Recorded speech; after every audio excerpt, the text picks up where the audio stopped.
WCBI Sports Egg Bowl Special is brought to you in part by Tracy Ellis at Farmers Insurance, Max South Broadband, First Baptist Starkville, Hosford Law Firm, and Visit Columbus, the city that has it all. Welcome into our Egg Bowl Special. John Sokoloff, Gracie Barra, and Cam Dyer hanging out with you. I love this week. I love all the chaos. I love this rivalry that's gone on since the early 1900s. And I feel like it's really been fueled by hatred and also passion. I don't know if you all feel the same way, but you both have been covering these two teams in this game for the last few years. I guess what's really stuck out to you about the rivalry? Cam, let's start with you. Yeah, absolutely. I mean, like you said, I think it's the passion. And of course, we know how much this game means to the players and the coaches, but how much it means to everyone in this state. No matter where you go, someone's going to have an opinion on this game, and they want to win this more than any other game on the schedule, which makes this week just so much fun.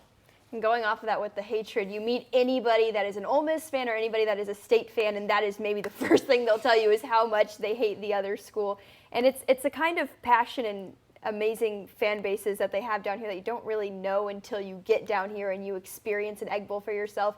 And it just blew me out of the water last year going to my first Egg Bowl, how passionate these fans were. And it's great that everyone has kind of gotten to see nationally what this rivalry means too, because it's not just on Rivalry Saturday, buried with every other game. It's on Thursday, it's on Thanksgiving, so it really kind of separates itself, and it should be just as fun this year. No matter what the records are, this game is always a good time. Now let's take a look at the teams. We'll start with Ole Miss. They are 9-2 on the year, 5-2 in SEC play. Some big wins include at ranked Tulane, on the road at Auburn, and home against LSU and Texas A&M. Their offense puts up just under 37 points per contest, which is third in the SEC. And a big reason they've been so successful this year is the step forward that quarterback Jackson Dart has taken. And Quinshon Judkins, the running back, he hasn't exactly had a sophomore slump. 933 yards on the ground, 14 touchdowns. That leads the SEC. But as everyone knows, records go out the window when it comes to the Egg Bowl, and Rebs head coach Lane Kiffin knows how nasty this one can get. Nationally, people understand kind of the in-state rivalry and the hatred in it, and some crazy events over the years happening in these games. So I think I'm pretty familiar with it. It's very passionate fan bases for this game. Now, this is going to be Lane Kiffin's fourth Egg Bowl, and he's 2-1 in the Egg Bowl. Last year was the first one that he lost. But this Ole Miss team, 9-2, 5-2 in SEC play, they've had one heck of a year. They're 27-10 the last 3 seasons with Lane Kiffin, and he's done a great job with this program. Yeah, absolutely. I mean, I've been able to see this team a lot this year, and what really kind of impresses me is that the offense they're able to put together. Jackson Dart really has taken steps forward this year. Quinshon Judkins, like you mentioned, is as dominant as ever, and they're starting to become a team that every single year I think we're knowing what we're going to get. Lane Kiffin and this squad have a great offense. They're trying to work on shoring up that defense. They've had some ups and downs this year, but they found ways to win games in multiple different ways. Sometimes the defense has picked up a lacking offense, and then notably in that LSU game, and I mean the offense just outscored the Tigers. So they have been a dominant team pretty much all year, and I think easily one of the best Ole Miss teams we've seen in recent history, at least. And one of the things that you didn't mention there was the receiving core has been so fun to watch this year. I mean, not even among the receivers, Prescorn's been an amazing addition. I feel like every single game we see an insane catch from Dayton Wade. Trey Harris, with just the volume of touchdowns he's been able to put up, they have a really high-powered offense. I love that you mentioned Prescorn, because Quinshon Judkins really the heart and soul of this team. And when I asked Lane Kiffin a couple weeks ago how the run game has really been able to separate itself recently, he said, hey, Prescorn's healthy, and that means a ton to our run game as well. And Ole Miss, a team that is number 12 in the college football playoff ranking. And you talk about the program's trajectory. Who knows what the future holds? But if they can stay playing like this next year, they'd be in the college football playoff. But enough about the Ole Miss Rebels. Now we got to take a look at the other side, Grace. Let's get a closer look at the Bulldogs' 2023 season. They are 5-6 on the year with just one win in SEC play, and that was an ugly 7-3 win against Arkansas. But MSU's best win was over a now-ranked Arizona team. They're top 15 now in overtime. Those wins, however, weren't enough to save Zach Arnett's job. He was fired after a 41-point loss at Texas A&M just a couple of weeks ago. MSU has struggled with injuries to Will Rogers and Woody Marks, but Kevin Barbay's offense was ranked near the bottom of the SEC. A bright spot for the Dogs, however, has been linebacker duo Buki Watson and Jet Johnson, who lead the SEC in sacks and tackles. Greg Knox is back at the helm for his second stint as MSU's interim head coach, and he's ready for the big rivalry game. It's Mississippi kids, going against each other. They know each other. They played against each other. It's challenging. One thing about this game, you can take the records and you can throw them out. It doesn't matter if you won one game or if you won 10. All right, when that foot hits the ball Saturday night, you got to line up and you got to play. Greg Knox, a guy with so much energy, and you couldn't really ask for a better interim head coach because he's served in this role before with Florida and also with Mississippi State. So he kind of knows how to get guys juiced up after they've, been through a tough season. And I mean, who's had a tougher 12 months, than Mississippi State football players? You look at the death of head coach Mike Leach. That was obviously an unprecedented tragedy. And then Zach Arnett, who didn't really have a long leash when he was hired based on the contract to be the head coach. He was let go. Will Rogers was out, but also, there wasn't too much promise there. So now they're looking for a new head coach, but still they're finishing out this year strong. I mean, this team's been battle tested with off the field stuff, it seems. Definitely. And when Zach Selman was asked about why to make this decision to fire Zach Arnett with 2 games left in the season, he said it was because they needed a jolt of energy. And if what we saw from Greg Knox on Saturday was what he can provide going into the Egg Bowl, that is just what you're going to get. I know we talk about that four-wheeler video. I mean, he has the energy to give this Mississippi State team, who is a big underdog, maybe the inspiration to go out there and win this big rivalry game. Yeah, definitely. Absolutely, and I know it's kind of hard to believe with how poorly this season's gone for Mississippi State. They only have one SEC win, but they're one win away in this Egg Bowl from being bowl eligible, continuing that streak. And so they have everything to play for going into this game with Ole Miss. Not like they needed any motivation to go into this rivalry, obviously, but they have a chance to get that. Greg Knox is the perfect guy to fire them up. And hey, we've kind of talked about this. They're playing with house money right now. That's the big part of it. Absolutely. I mean, playing with house money, it doesn't really matter what they do right now. They're just going to go out there and play their hardest and play free, which sets them up for a very interesting matchup at the very least in this one. And Lane Kiffin talked about that too. A team playing with house money, it is kind of dangerous. And also State does have a ton of experience, and we talked about the linebackers, how good they've been with Jet Johnson, Buki Watson leading the SEC in sacks, as we mentioned. So, I mean, definitely a experienced team, and when you're playing with house money, you have that much experience. And with this rivalry, as Cam's about to show us, it's dangerous, huh, Cam? Absolutely. So let's look at these last 5 Egg Bowls, how they've gone in recent years. Man, they have been crazy. 2018 was a bloodbath. Mississippi State cruised past Ole Miss 35-3. The Dogs scored 4 rushing touchdowns, including one from former Columbus Falcon Kalen Hill. And in 2019, maybe the most chaotic one from the last few years. It's hard to pick. Elijah Moore caught this touchdown pass with just 4 seconds left to make it 21-20. But that celebration right there pushed back the extra point attempt, and Luke Logan missed it. MSU ended up winning 21-20. Talk about devastation for Ole Miss fans. And that's it. And that was the end of the Joe Moorhead and Matt Luke eras at both schools. In 2020, the Golden Egg returned to Oxford. Another close one resulted in a 31-24 win for Ole Miss. Matt Corral threw for 385 yards and 2 touchdowns, while freshman Will Rogers had 440 and 3 touchdowns. In 2021, all Ole Miss, the Rebels led 24-6 early on. In the 4th, State cut the deficit to 11, and Ole Miss prevailed 31-21. That'll do it. Always a tough one. We'll be right back.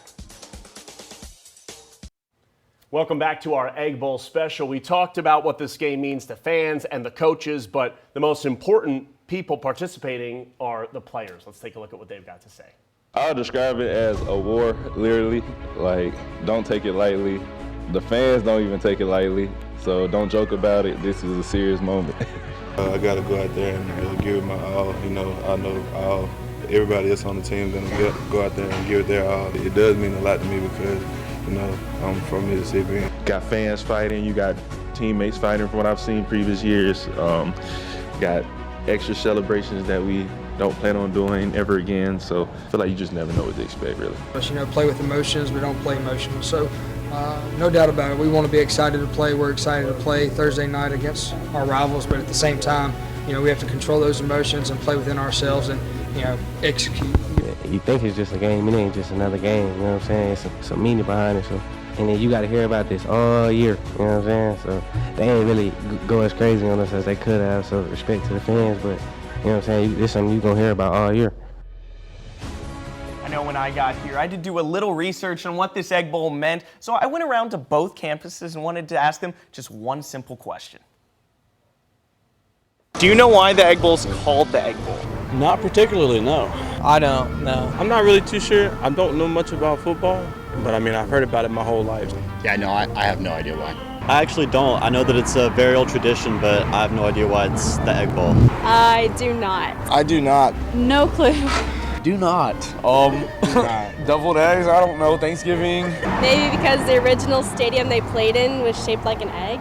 Because, the egg comes first. So maybe it's like the oldest bowl in football? I've heard that it's because they're both bad teams, so it's like an egg of a game. That's what I've heard. It's probably because there was eggs involved and probably the first time they played. Maybe we had an egg fight one year and then now it's a more, tame version of the egg fight. Because state does agriculture and it's a farming thing, so they chose eggs. So I know Mississippi State's an agricultural school, so maybe that has something to play into it. I'm not entirely sure, but hey. My best guess is because of farmers.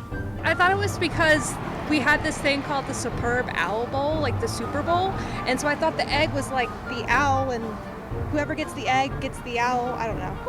I think it has something to do with the trophy. I don't know, what's the background meaning? Because it has something to do with eggs. Because why is the trophy shaped like an egg? Because they gave each other eggs for the first game. I don't know. It's because there was a golden football trophy and it looked like an egg. Isn't it because the football looks like an egg? It took a little bit, but we got the answer near the end. The Golden Egg Trophy came about in 1927, and then it got coined the Egg Bowl in 1979. So we'll have more when we come back. Welcome back into our Egg Bowl special. I am joined by Stefan Kreisnick of the Clarion Ledger. He covers Mississippi State for them, and Stefan, it's been quite the year to cover Mississippi State. Yeah. From Mike Leach's passing to Zach Arnett's hiring and now Zach Arnett's firing. Just a lot of different storylines, and now heading into the Egg Bowl with Greg Knox as the interim head coach. Yeah. So much going on. They are a heavy underdog at home against this Ole Miss team. What do you think has to go right for Mississippi State to come out with a win? Well, a lot of things have to go right on both sides of the ball, no doubt. It's a team that we've seen have struggles defensively, offensively, sometimes in special teams. There's a lot of things that Mississippi State has to clean up, but I think the number one thing for them is they can't play conservative, right? You mentioned them being such a heavy underdog. You got to play like you got nothing to lose, because that's kind of the situation Mississippi State is in right now. And you got an interim coach, you got Will Rogers back now. You've got pieces in place to make this a game and pull off the upset, but you got to play aggressive and take your chances and let Will Rogers air the ball out a bit and be aggressive on defense, bring some pressure, use guys like Buki Watson and Jet Johnson to try to get in the backfield to slow down Jackson Dart and Quinshon Judkins. So a lot of things have to go right for Mississippi State to win this game, but I think you have confidence knowing that with a guy like Will Rogers and his experience, if he plays aggressive and Mississippi State comes out like they're trying to win this game, they got a chance to pull it off. Now, you mentioned Will Rogers being back. Just how big is this game for him in his senior season with the Egg Bowl? Yeah, it's massive. When you look at the situation Mississippi State's in, there's going to be a coaching change coming up right there in the process of hiring someone new. With the way college football is now, who knows if Will Rogers will be here next season. He's got a decision if he wants to go toward the NFL, if he decides to transfer, or he could decide to come back and play at Mississippi State. This could be his last game at Davis Wade Stadium, and for a guy who's put up such impressive numbers, you want to go out with a win. And he's a guy who grew up in Mississippi, grew up an Ole Miss fan. He understands just how bitter this rivalry is. For him to be able to potentially leave on the note of winning an Egg Bowl where Mississippi State's expected not to really compete much, it would be massive. And I think if you're Will Rogers, you understand what this game could mean for your legacy. You got a chance to do something real special. I saw an article that you put out saying that Greg Knox is the perfect guy to lead Mississippi State in this situation. He's 2-0 now as an interim head coach for Mississippi State. Why do you think he's the right guy heading into the Egg Bowl? Yeah, I think he's a guy who has experience, like you said, being an interim head coach. He understands what it takes to fire up a team, getting a chance to finally do, the interim head coaching job at home, not just playing in a bowl game for Mississippi State. I mean, he got to coach at Davis Wade Stadium. He's a guy who knows Mississippi, right? He's coached at Ole Miss. He's coached at State in the past. Is now, back again with State. He understands how big of a game this is. And on top of that, he talks so much about, the inspiration that he gave the team, the Go Heavy video from Inky Johnson and the four-wheeler that we saw him, riding through the locker room. Pretty epic. It's an awesome video if you haven't seen it. But he's a guy that, he understands the aggressive mentality, understands that this team is in a spot where they're overcoming a lot of adversity. You can either get conservative and shy away from the uncertainty, or you can embrace it and go heavy, like Inky Johnson said. I think that's why Greg Knox is the right guy to have, in this situation and going into this game. He's got the right mentality, the right approach for those players to buy into and have a chance to do something special and pull off the upset. Now let's get into your prediction for so the game. We've talked about this. I've been on this Egg Bowl special. This is my third time. I'm 0 for 2 in predictions, so I'll let you go. Don't tail me here.